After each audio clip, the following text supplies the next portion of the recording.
Hello.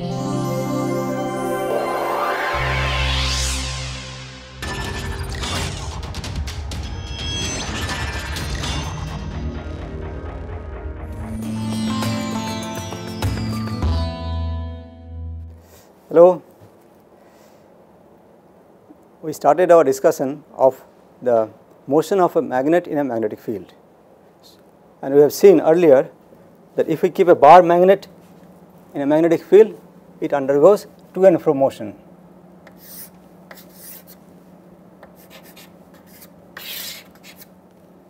This is the magnetic moment, and if you put a magnetic field there, then it undergoes to and fro motion, as we saw earlier.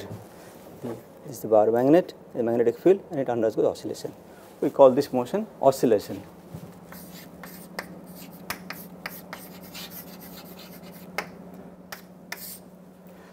Then we also saw that if the magnetic moment arises from its angular momentum, then we could relate the magnetic moment m minus angular momentum vector times the Bohr magneton in case of electron.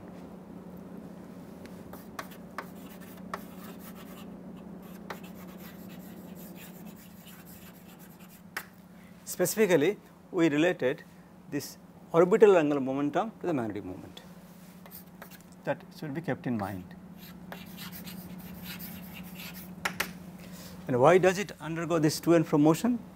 Because it experiences a torque. Torque is equal to vector product of the magnetic moment and the magnetic field. Okay. Now, if a magnetic moment which arises from its angular momentum, then what is it going to happen? That time it is not undergoing oscillation, it will undergo a special kind of motion, what we call a precession motion. Precession. Now, what is precession? All of you must have noticed that when you play a top,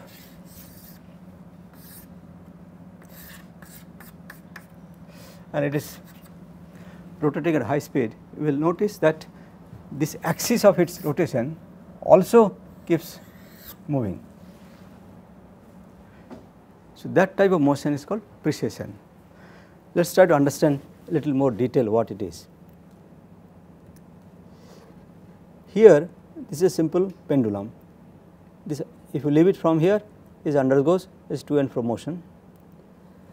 Now, here at this point, the gravitational force mg pointing downwards. Now, this is the distance r from this point where it is hung. So, you see that this r times force produces a torque. So, this torque is trying to rotate this body around it. At the same time, when it comes to the equilibrium position, because of its inertia, it continues to move in the other direction and it goes back here. So, this also has an angular momentum which is causing it to move this way around this point here. So, I can therefore see that a torque is applied here which is changing its angular momentum. Now, what is the direction of this torque? That is here, if you multiply vectorially r cross f, this will be the direction. So, that is it will point out of the screen. Now, what is the direction of angular momentum? That will be r cross with the linear momentum. The v is in this direction. So, mv will be the momentum pointing in this direction. So, that also has the same direction L as the direction of the torque. So, for a pendulum,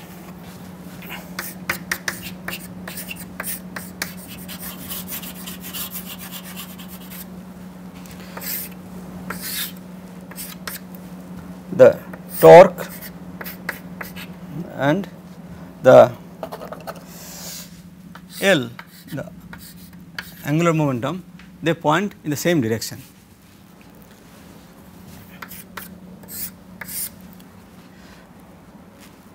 This is not same when a top is spinning around its axis. What is the difference? To understand that, let us look at this picture. This spherical ball is sort of simplified version of a top, and it is spinning around its axis given by this vector L, which is also the direction of the angular momentum. So, this is the direction of its rotation. Now, the Earth's gravitational field acting on it, the force mg, trying to bring it down. So, the direction of the torque is essentially same as that, which is the direction perpendicular to the plane. But the angular momentum, the way it is shown here, and the torque now are perpendicular to each other. So, angular momentum is in this direction, the torque is in this direction. So, that way, because the torque is acting in the perpendicular direction, it cannot change its magnitude. All it can do is change its direction. So, this red vector L now tries to move away in a perpendicular direction. So, let us then it comes somewhere here, but at every instant of time the torque acts always perpendicular to that. So, it brings somewhere here, then there, then here.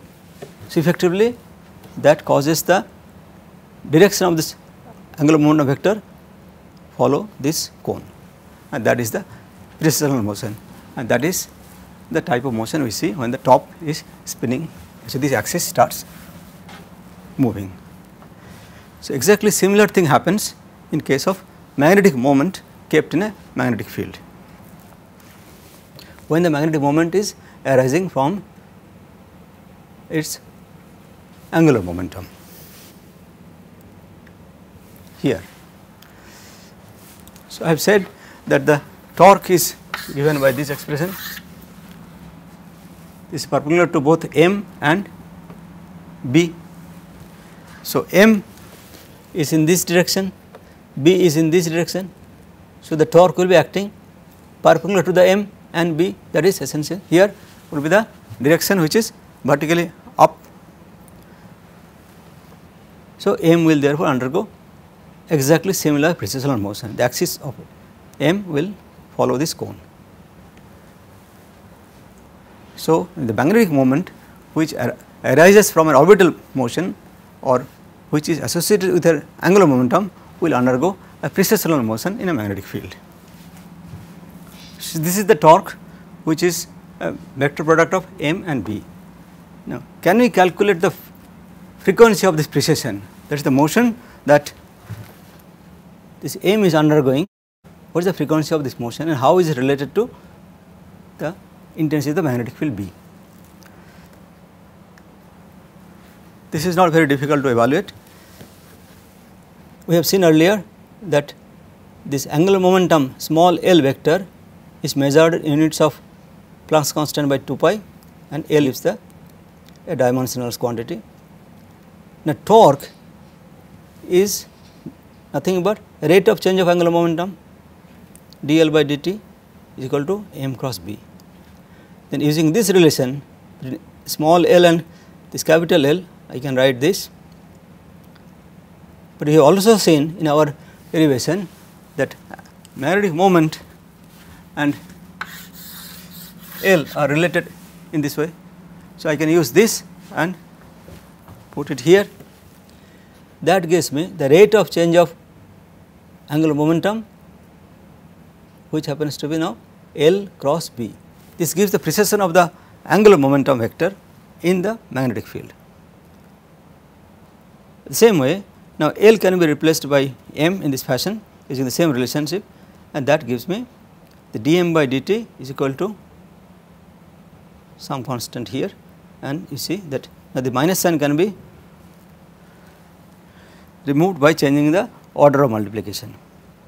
So, if we define a constant beta E by h cross is gamma E, then the relationship becomes dm by dt is equal to gamma E b cross m.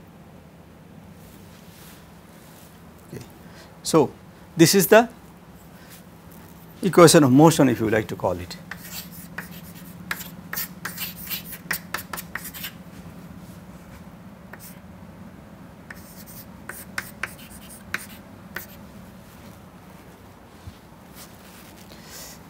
this E stands for electron, and we call this gyromagnetic ratio.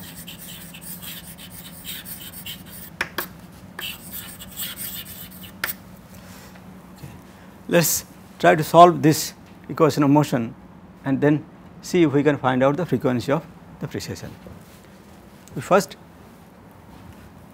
define the direction of the magnetic field. So,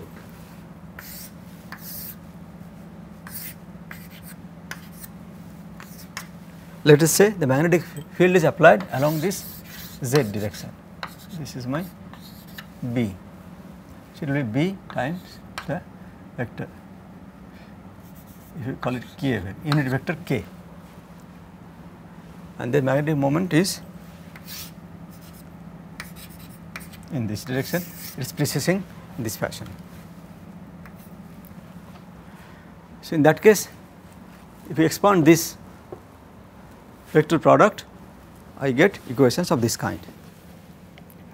dmx by dt is gamma e bmy, dmy by dt is equal to minus gamma e bmx, dmz by dt equal to 0. So, here the last equation is very simple. It means that mz is constant. So, mz is constant, that is this component is constant. So, if this is the angle that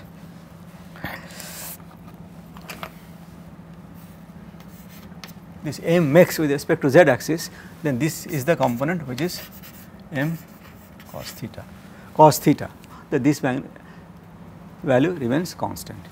On the other hand, the x and y component, then this is the mx, this is my, and you see as it moves the component changes its magnitude. Those are given by these two equations. Now, these are very easy to solve, and solution is this: mx is m sin theta times cosine of gamma e bt, my is minus m sin theta sine of gamma e bt. So, this is equation shows that angular frequency of precession is given by gamma e b.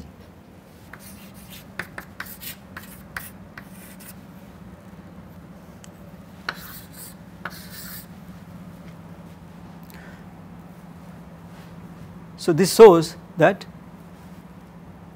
frequency of precession is proportional to the magnetic field. So, to show that, I have made a small animation here. B is the magnetic field and this is the magnetic moment vector, the green arrow. Now, I will run it. It is precessing, magnetic moment vector is precessing, and we are increasing the magnetic field slowly. The red vector is increasing, and if you notice it, it is the frequency of precession is increasing gradually. So, B is very high, it is precessing very fast, and now we are reducing the magnetic field, precession is going down again.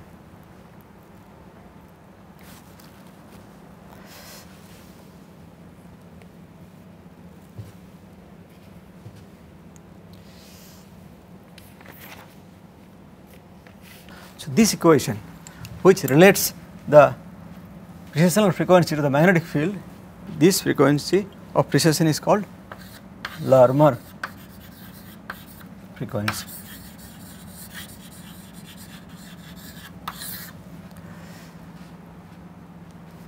So, whenever the magnetic moment has an angular momentum and when it is kept in a magnetic field, it is always going to undergo a precessional motion of this kind.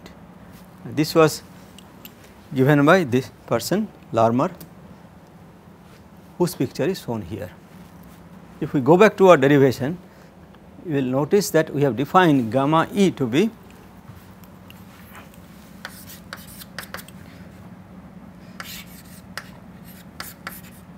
this is the Bohr magneton by H cross. So, exactly similar derivation can show that for nuclear magnetic moment, relationship will be, there is a gamma for nucleus. So, proton for example will be, this will be nuclear magneton by H cross. This is once again nuclear magneton and this is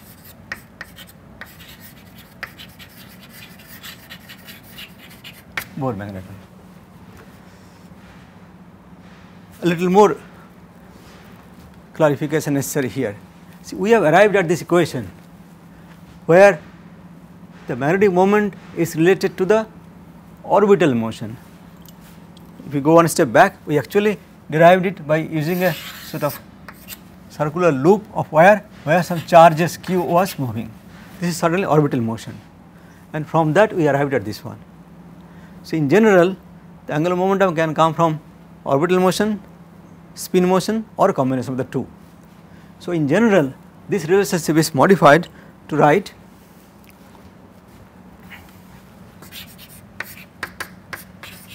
G of electron Bohr magneton times, let us say, S for spin angular momentum. This will be equal to similarly G of, or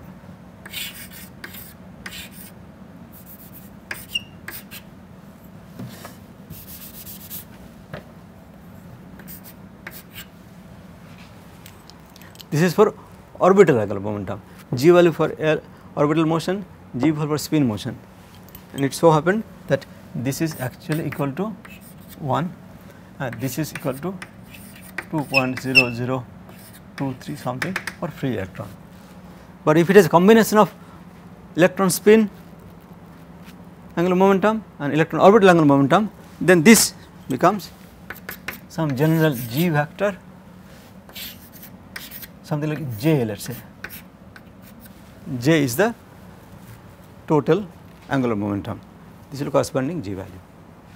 So, we have seen that the magnetic moment arising from an angular momentum will undergo precessional motion. What happens now if we apply another magnetic field? Starts from here, this is x, y and z, and the, let us say, the magnetic field pointing is this direction, which is B. Let me call this now a very huge magnetic field, let us call it a Zeeman field now.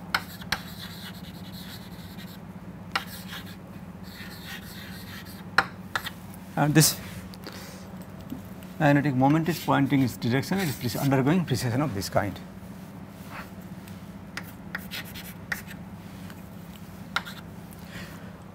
Suppose I bring a small magnetic field and try to see what happens to this precessional motion. If I apply that small field, let us call it, maybe I will call it B little, small little field, and apply along the z direction. So, we will apply it around, let us say, k. What will happen? This huge magnetic field is already there and I am applying just small amount of field there. What will this magnetic moment see? It will find that the field has changed just a little bit.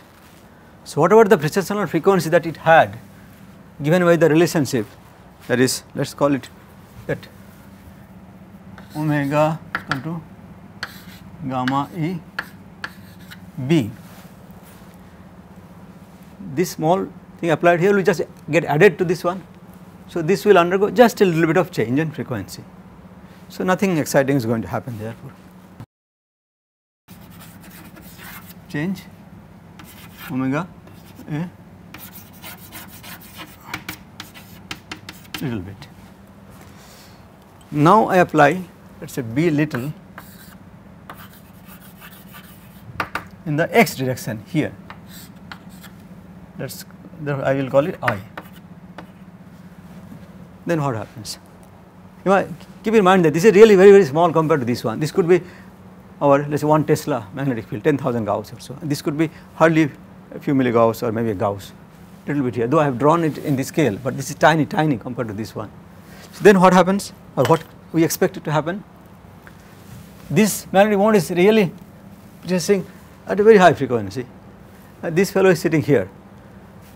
So, it will only see that presence of this only for a very short time, because it is precessing very fast. So, effectively therefore, this is not going to disturb this at all.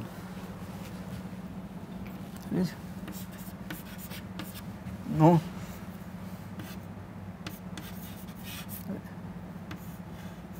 No real effect, because it is going on and on very fast. This little bit is therefore not going to do anything.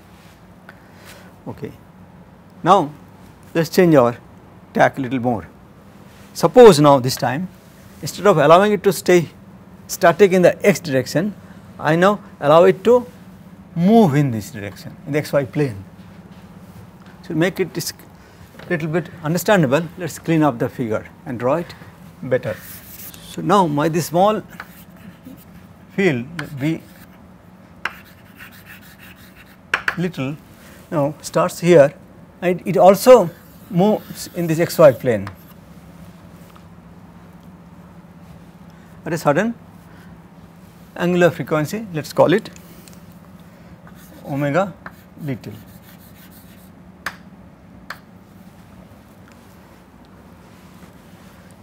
Now, try to imagine the scenario. This is going on at this way very fast rate, and this fellow is slowly rotating in this direction. Then what will happen? Again pretty much very little, because as it is rotating so fast, it finds once in a while this is near it. At that time it is not going to perturb anything, and again it goes ahead and keeps precessing. So, this is, so when omega little is very small compared to omega,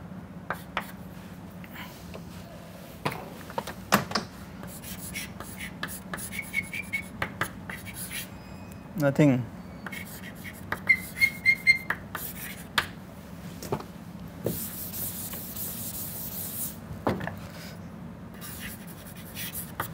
significant is going to happen. Now, let us gradually increase the frequency of its rotation around the xy plane. Then imagine that as this frequency of the small field comes closer and closer to this precessional frequency here,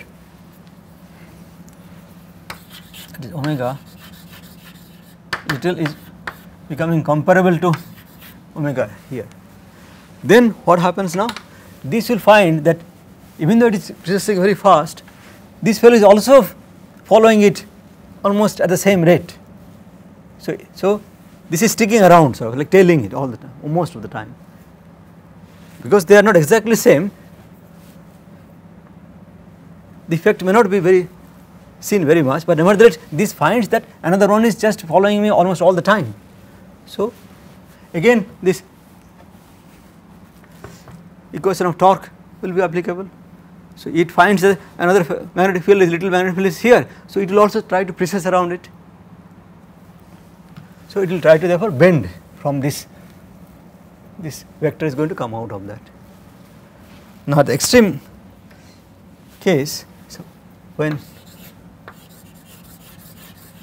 exactly equal to omega, then wherever it is, this is just near that, exactly the same phase there. As it is rotating, this is also rotating the same frequency. Therefore, there will be always a constant phase relationship between the two, that does not change. So it finds that in the vicinity there is a small but fixed magnetic field is present there. So this will also therefore try to precess around this small magnetic field. Now what happens in the process therefore? Once it tries to precess, let us here, this has to precess in this fashion. So motion is complicated, but not very difficult to visualize. It is complicated motion consists of very high frequency precession on this, but a low frequency precession around this one. But if that happens now, this has to come out of this and then it will go to the other direction now. So there is this vector now point in this direction now. You see the magnetic moment has changed direction from plus z axis to minus z, from the low energy to high energy state. It has absorbed energy and goes to higher energy state, which is now, if you relate it to the magnetic resonance transition, it has changed its spin from plus half to minus half. If it is for proton, or for electron it is changed from minus half to plus half, the spin has flipped. So, this is going to happen moment this condition is satisfied, and it does not matter how small this magnetic field is compared to this one. This could be very high, but when these two have the exactly same frequency relationship, then even a very small magnetic field can completely change the orientation of the magnetic moment, and it can cause it to change from one direction to other direction, which is nothing but the change of spin flip or transition in magnetic resonance. In EPR we showed earlier that the minus half spin state is given by this, plus half spin state is high energy.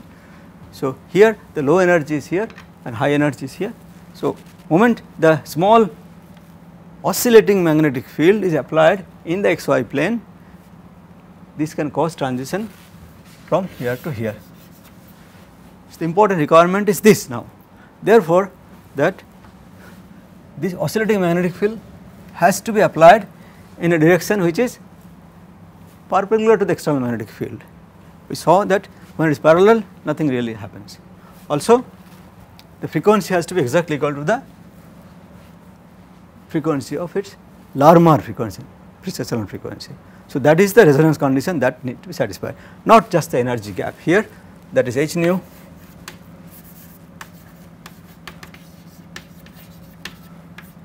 this is the relationship we said earlier, but we find a little more insight to what way the experiment has to be done. Then not only is the matching of this energy gap, but the direction of application of the external magnetic field has to be perpendicular to the direction of the Zeeman magnetic field. If we keep increasing the frequency of this omega little more than this omega, then what happens?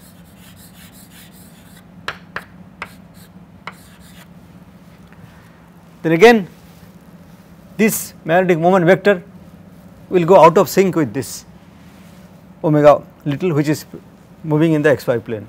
So, if you keep on increasing this frequency of this omega little higher and higher, this will go even further out of sync. So, this will rotate in the xy plane at a very rapid rate compared to this one. So, this will find therefore that most of the time there is nothing near it. So, there will be again no precession of this around this omega little, therefore, there is going to be no effect. Again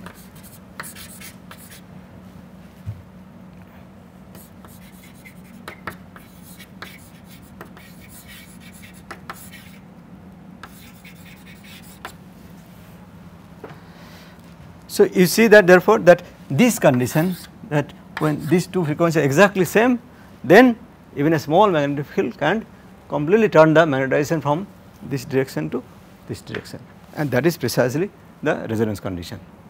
So, with this we come to an end of this